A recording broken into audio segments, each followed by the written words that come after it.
system often perpetrates great crimes and atrocities by the use of euphemism.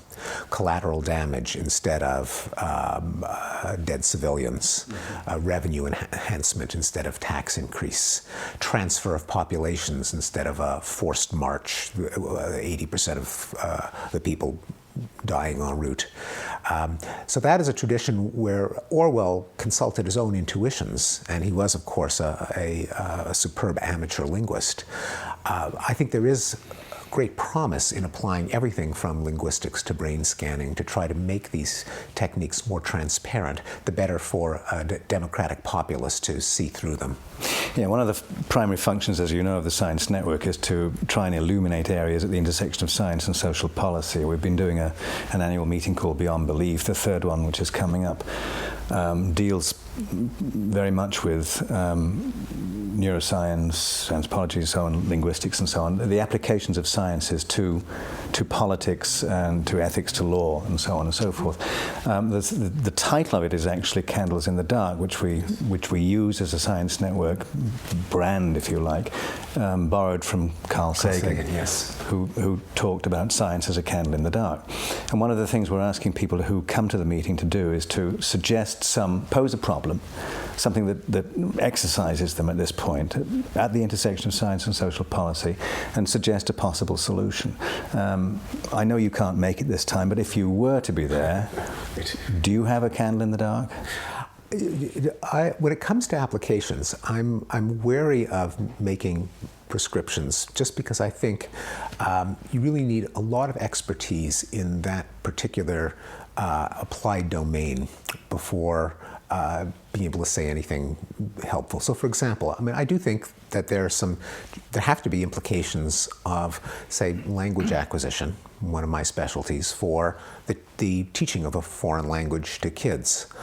On the other hand, I haven't spent time in a classroom, I haven't evaluated programs, I haven't designed programs, so the kind of advice that I give would have to be very generic. This is the way to think about it, here are some things to keep in mind, but I would hesitate to say, here's a solution to the problem, being one step more abstract than the actual people in the trenches. And likewise, I can list some areas, social problems, where I think the kind of things that I write about would provide insight to people who are trying to solve the problems without myself feeling confident in offering a solution. So I'll mention some others. Our moral sense, the fact that we humans, I think, are apt to press a moral switch in framing certain problems. And that, I believe, can get in the way of sound policy making. So, for example, in the handling of global warming, perhaps our biggest global challenge, is it possible that some of the most popular solutions are going to be ineffective just in terms of the sheer atmospheric chemistry, but people are likely to look that way because it makes them feel virtuous? For example, buying carbon offsets when you buy an SUV and you plant a tree. You buy a Prius instead of a Corolla because it saves a couple of miles per gallon. Are those kinds of measures really kind of perhaps even useless, because in giving people that moral glow, they divert attention from solutions that would have a much bigger quantitative impact on the atmosphere, but might either be less sexy or might even seem immoral on the face of it, such as atmospheric engineering or increased reliance on nuclear power. Now, I'm not saying that I'm advocating nuclear power as a solution to global warming, but advising people that in evaluating these options, our own moral sense might stack the deck away from the ones that ultimately would lead to the best outcome. So that's a second example. A third example might be education. How can we tap into the child's concept of number, of space in teaching arithmetic and geometry? Another one would be seeing through political discourse. What are the techniques that hide the truth behind euphemism? And is there any way that we can change the political discourse so that politicians are less likely to stick to empty platitudes and more likely to offer specifics without committing suicide at the public stage. I would say that just about anything, any study of the human mind has applications, and I could tell you what the areas are without being the doctor that comes in with the cure. Okay, let's deal with the morality issue, because we do a lot on this sort of stuff. You wrote a cover story for the New York Times earlier this Sunday year. magazine That's earlier this year. I don't know whether you came up with the cover line or they did, but it was the moral instinct. They did. So the editors always choose the titles. all right. So, and they obviously thought, well, this is nice. Did the language instinct. This is the moral stuff. Let's do the moral instinct. But that does convey a message, doesn't it? I mean, I looked at it and thought, hello, another module here. Reference to Mark Hauser, talking about a moral grammar, based analogous to Chomsky's linguistic grammar. And yet, many people would argue that surely morality is not just some sort of given. It's something which you build up through a lifetime of experience, and the different moral codes apply in different places.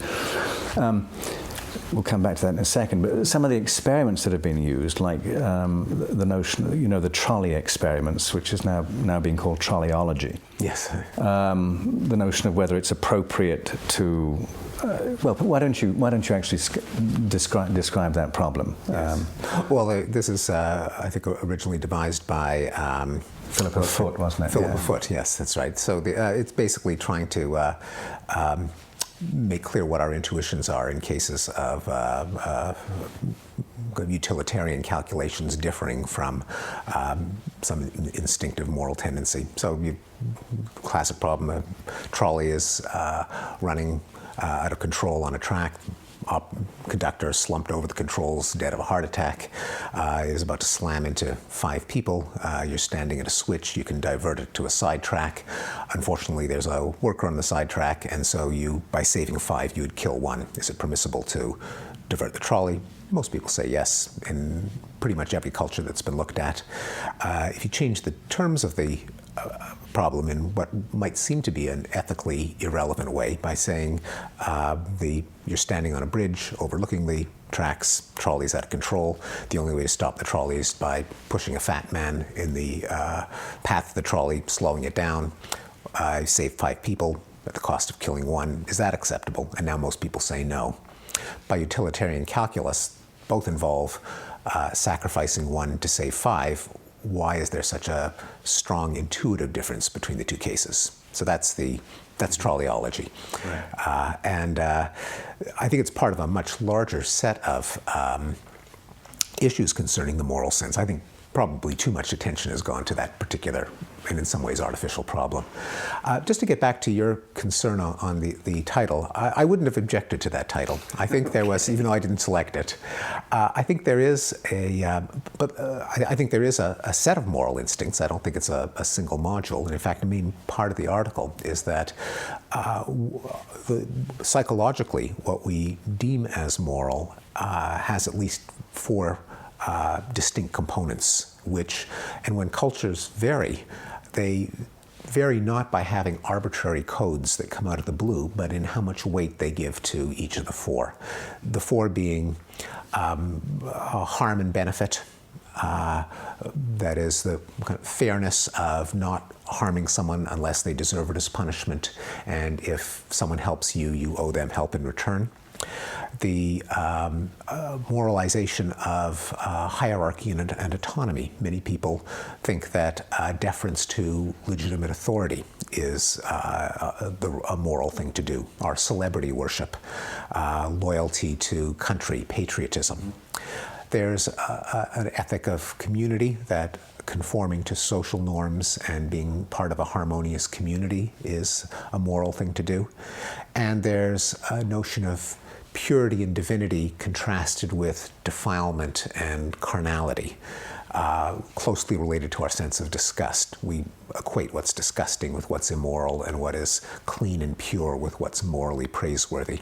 This owes a lot to Jonathan Haidt and to Richard Schwader and Paul Rosen, to, again, give credit where it's due. The idea that there are different psychological components to the moral sense I think, gets around the problem.